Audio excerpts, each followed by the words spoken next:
je fais partie de ceux de celles qui aiment varier les plaisirs en entraînement. Ce que ça veut dire.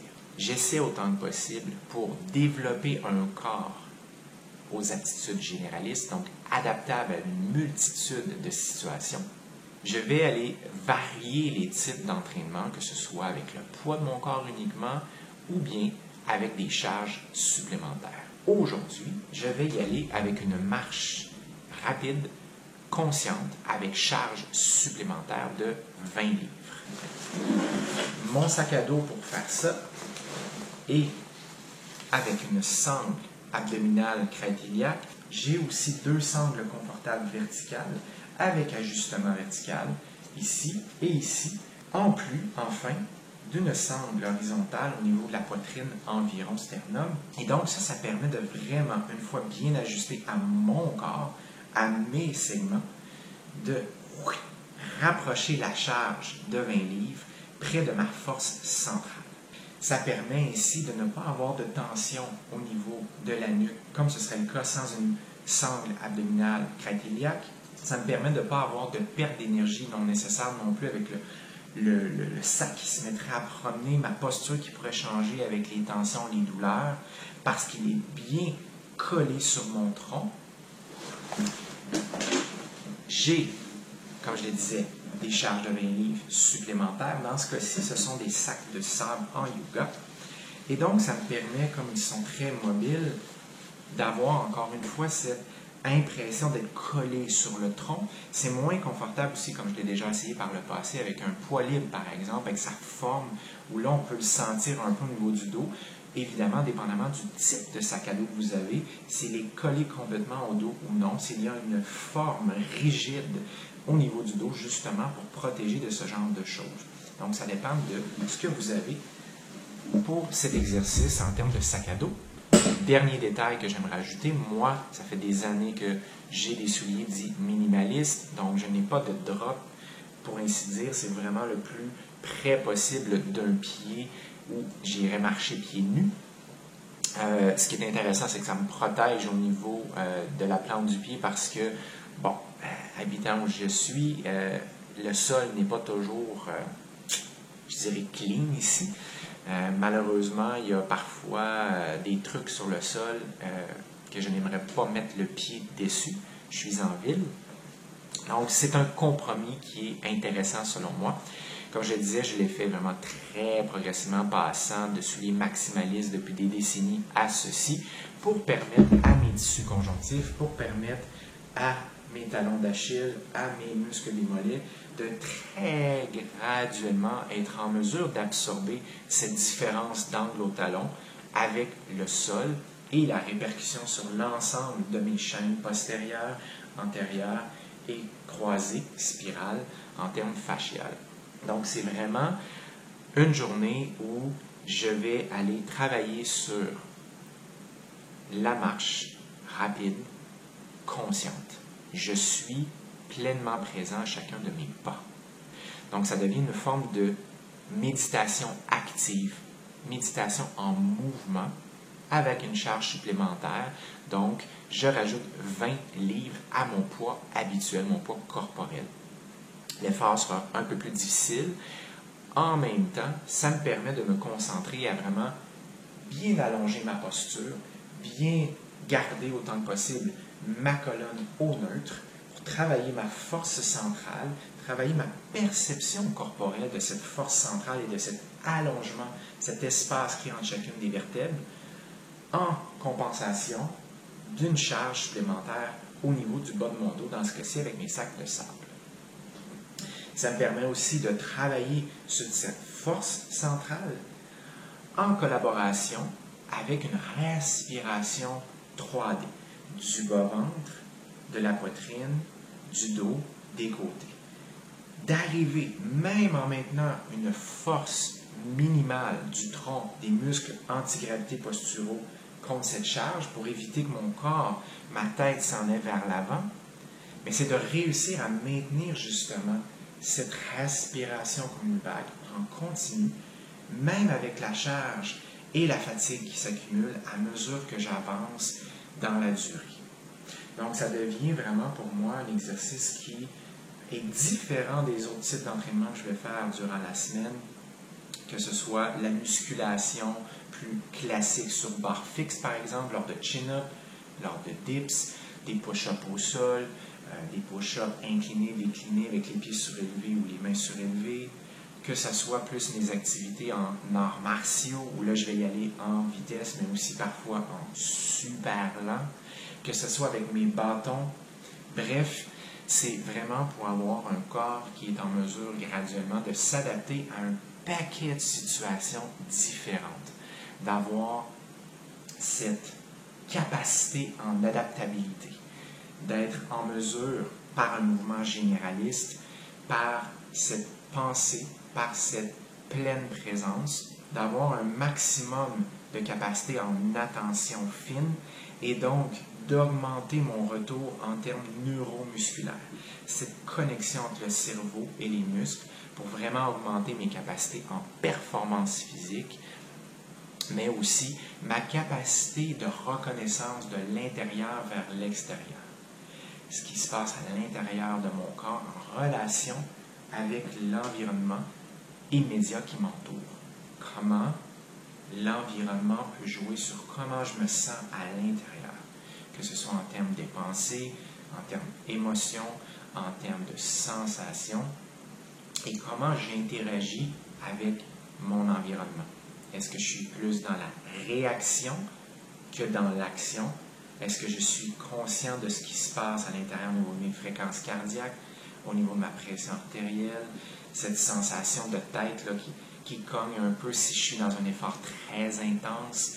Est-ce que je suis conscient de ma respiration?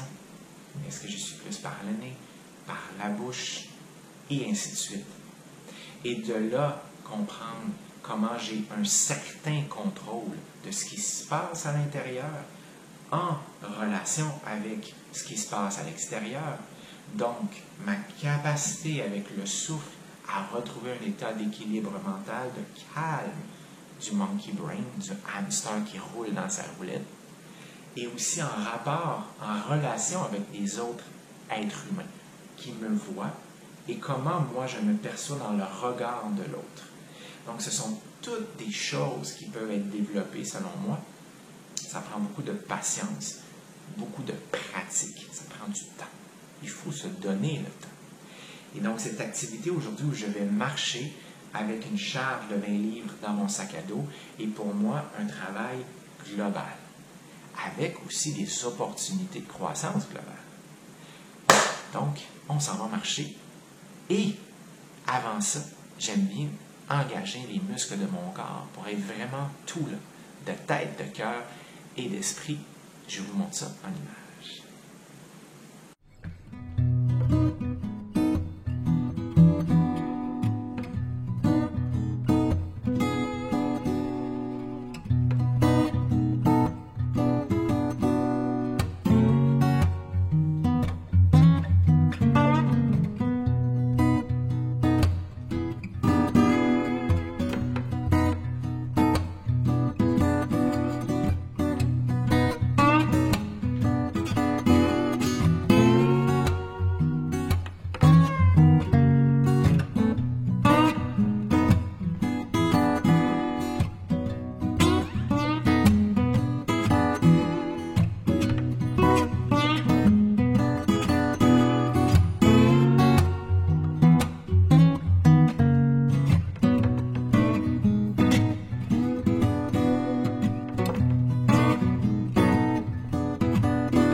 2,2 livres 1 kg. Donc à ce moment-là, c'est à considérer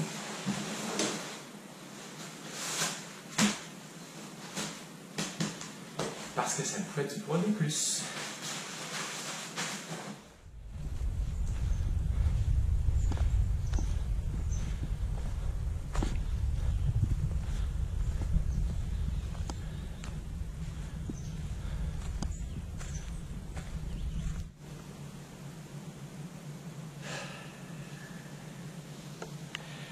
Comme vous voyez dans les images, j'explore le push-up, les pompes, de façon différente. À la fois au niveau des surfaces de contact, à la fois également au niveau de la position des mains ou bien sur les poings. Les différences peuvent être, par exemple, fonction de notre expérience en entraînement, de nos objectifs et de notre passé également en entraînement au niveau, par exemple, des blessures.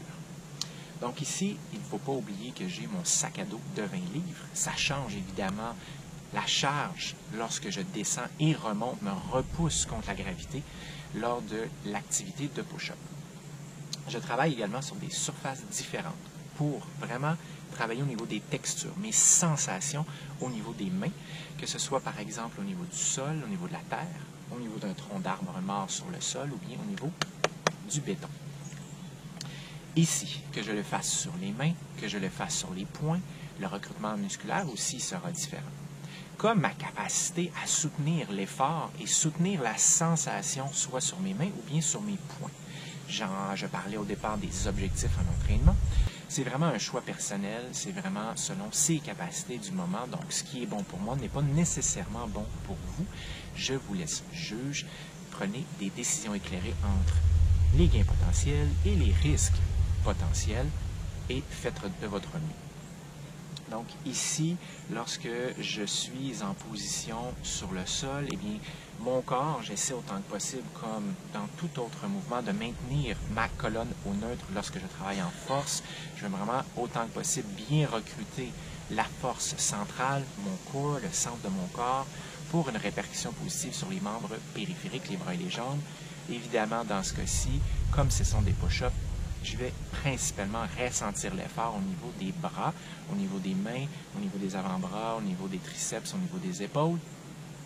C'est vraiment d'y aller avec intelligence, s'entraîner de façon intelligente, c'est-à-dire bien prendre conscience et prendre, lors d'une décision éclairée, l'ensemble ou ce que l'on croit être l'ensemble des facteurs pouvant aider à l'évolution positive ou bien les facteurs pouvant nous ralentir ou même augmenter le risque de blessure.